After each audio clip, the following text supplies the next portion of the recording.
Domingo 26 de noviembre de 2023. Tres mensajes del Evangelio de hoy, tomado del Evangelio de San Mateo, capítulo 25, versículos del 31 al 46.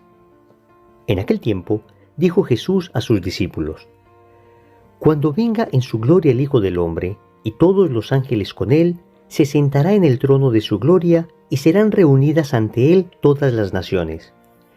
Él separará a unos de otros, como un pastor separa las ovejas de las cabras, y pondrá las ovejas a su derecha y las cabras a su izquierda. Entonces dirá el rey a los de su derecha: Venid vosotros, benditos de mi Padre, heredad el reino preparado para vosotros desde la creación del mundo. Porque tuve hambre y me disteis de comer, tuve sed y me disteis de beber, fui forastero y me hospedasteis, estuve desnudo y me vestisteis, enfermo y me visitasteis, en la cárcel y vinisteis a verme. Entonces los justos le contestarán: Señor, ¿cuándo te vimos con hambre y te alimentamos, o con sed y te dimos de beber? ¿Cuándo te vimos forastero y te hospedamos, o desnudo y te vestimos? ¿Cuándo te vimos enfermo o en la cárcel y fuimos a verte? El rey les dirá: Os aseguro que cada vez que lo hicisteis con uno de estos mis más humildes hermanos, conmigo lo hicisteis. Y entonces dirá a los de su izquierda: Apartaos de mí, malditos, id al fuego eterno preparado para el diablo y sus ángeles. Porque tuve hambre y no me disteis de comer, tuve sed y no me disteis de beber, fui forastero y no me hospedasteis, estuve desnudo y no me vestisteis, enfermo y en la cárcel y no me visitasteis. Entonces también estos contestarán: Señor, ¿cuándo te vimos con hambre o con sed, o forastero o desnudo, o enfermo o en la cárcel y no te asistimos? Y él replicará: Os aseguro que cada vez que no lo hicisteis con uno de estos los humildes, tampoco lo hicisteis conmigo. Y estos irán al castigo eterno, y los justos a la vida eterna. Palabra del Señor. Gloria a ti, Señor Jesús. Vamos a meditar tres mensajes de este Evangelio. Primero, no basta con no pecar. Segundo, ayuda por lo menos a uno. Tercero, formas concretas de caridad.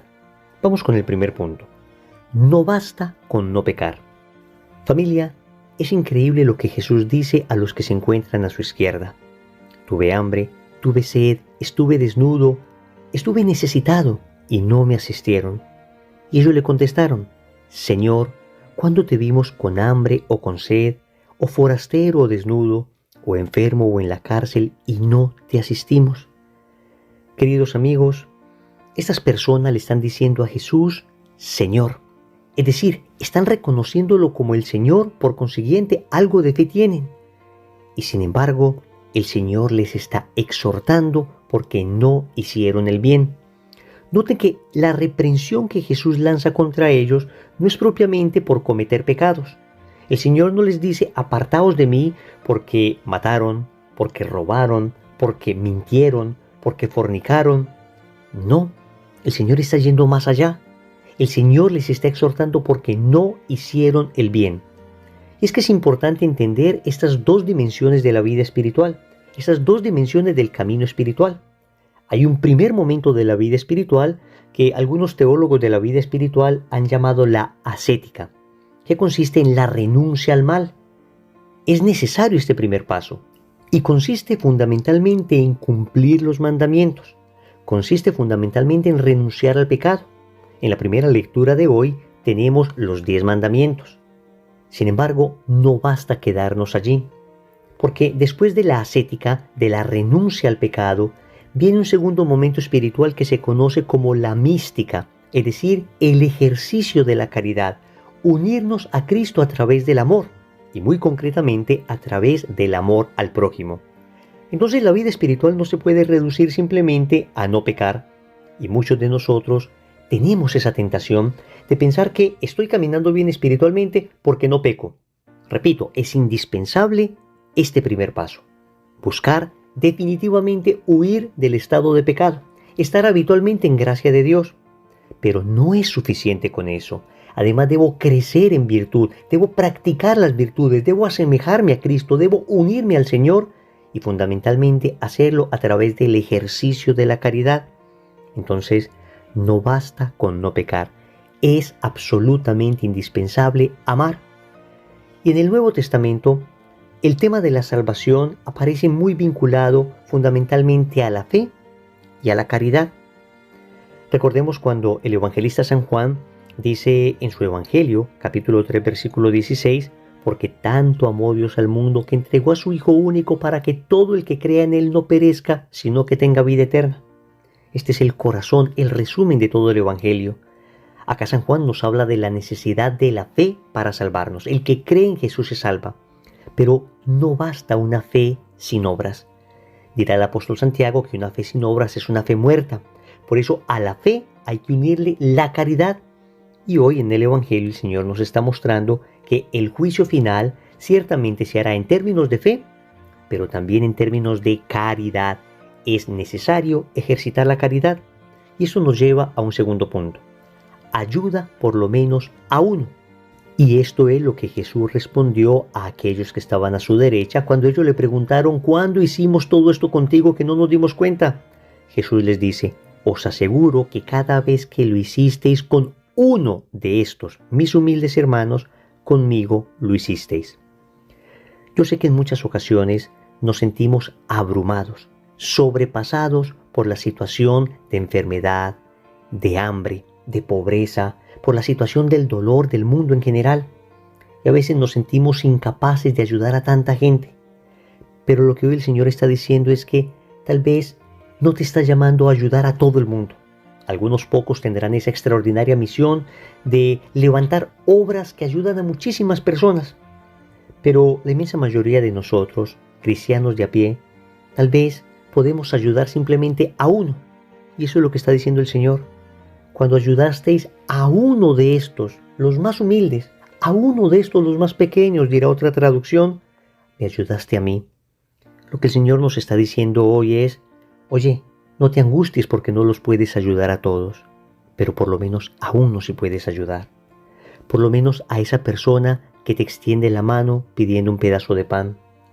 Por lo menos a esa persona concreta que tiene un dolor en su corazón y necesita un consejo. Por lo menos a esa persona puntual que te pidió una oración. Ciertamente, no alcanzaremos a curar las necesidades del mundo entero, pero podremos ayudar a esa persona concreta. Y de esa manera evitaremos caer en la tentación que nos propone el enemigo de abrumarnos, de sentirnos tan desbordados por tal cantidad de personas que necesitan ayuda, que al final terminemos paralizados no ayudando a nadie. El Señor hoy nos está diciendo en el Evangelio: oye, por lo menos a uno. Lo que te pido es que ayudes a esa persona concreta. Que si ayudas a ese, es a mí a quien estás ayudando. Tercero, formas concretas de caridad. El juicio que el Señor hace sobre los de la derecha y sobre la izquierda es un juicio basado en las obras de misericordia. En este caso, las obras de misericordia corporales.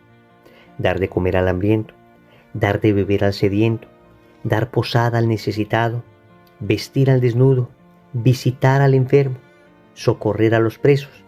Hay una más que es enterrar a los muertos, que aunque no aparece en el Evangelio, la Iglesia nos ha hablado de ella como la séptima obra de misericordia corporal. Ven, tenemos formas muy concretas de ayudar, porque en ocasiones todo esto queda en bellos discursos, en bellas palabras. Todo ello queda en un lindo sentimiento de ayudar en general. La Iglesia, que es madre y maestra, nos enseña de manera concreta cómo podemos ayudar. Necesitamos dar pan al que tiene hambre. En ocasiones, esa persona que se nos acerca al carro a pedirnos una moneda, tal vez tengamos desconfianza de darle la moneda, pero podemos tener un pedazo de pan para darle. Podemos ayudar a esa persona que no tiene que vestir. Y entonces, ¿cuánta ropa tenemos nosotros en nuestro closet que ya no usamos en buen estado? Podemos visitar a esa persona que está sola, que está enfermita en el hospital. Ven, hay muchas maneras concretas de ayudar, incluso a estos hermanos que están presos, que ciertamente cometieron errores, pero que no están condenados a ser excluidos para siempre de la sociedad, sino que siempre tendrán un espacio en el corazón misericordioso de Dios, y tú y yo podemos acercar esa presencia divina a esos corazones solitarios. Pero también existen obras de misericordia espirituales. Las siguientes: enseñar al que no sabe, dar un buen consejo al que lo necesita, corregir al que está en el error, perdonar las injurias, consolar al triste, sufrir con paciencia los defectos de los demás, rogar a Dios por los vivos y por los muertos. ¿Ven? Son formas concretas de ejercitar la caridad. Estoy seguro que nosotros no hemos reparado lo suficiente, no hemos pensado lo suficiente en que cuando nosotros estamos soportando pacientemente a una persona que tal vez nos está haciendo la vida imposible, estamos ejercitando la caridad con esa persona. Es increíble, pero es así. O cuando amorosamente corregimos a alguien, también estamos ejercitando la caridad. O cuando alguien necesita un buen consejo y se lo damos desde el amor, desde la verdad de Cristo, también estamos ejercitando la caridad, la misericordia. O cuando estamos enseñando incluso a nuestros hijos, estamos también viviendo las obras de misericordia. Ven, son muchas maneras concretas que tenemos de ejercitar la caridad y no lo sabíamos. Pues a partir de hoy, queridos amigos, vamos a empezar a tener todo esto presente, porque cada vez que lo hicisteis con uno de estos más pequeños, conmigo lo hicisteis, dice Jesús. Oremos. Amado Señor, hoy te doy gracias porque el Evangelio me exhorta. Y el Evangelio me habla de la necesidad de hacer el bien, de no quedarme cómodo en el primer paso de la vida espiritual, de no quedarme allí en evitar el pecado, sino de dar pasos decisivos hacia la caridad, hacia la ayuda al necesitado. Ciertamente en ocasiones me siento abrumado por tantas personas a las que hay que ayudar, pero tú hoy me muestras en el Evangelio que puedo empezar con uno, con esa necesidad puntual que tiene ese hermano que tú me estás presentando. Dame, Señor, la caridad y el discernimiento suficiente para poder ayudar adecuadamente. Finalmente, te suplico que todo esto no quede en bellos sentimientos, en lindas ideas o en palabras bonitas. Enséñame, Señor, a ejercitar la caridad de forma concreta a través de las obras de misericordia corporales y espirituales. Señor, dame lo que me pides y pídeme lo que quieras. Amén. Recordemos entonces. Primero, no basta con no pecar. Segundo, ayuda por lo menos a uno. Tercero, formas concretas de caridad. Compromiso. Hoy vamos a hacer una obra de caridad por lo menos a una persona. En el nombre del Padre, y del Hijo, y del Espíritu Santo. Amén.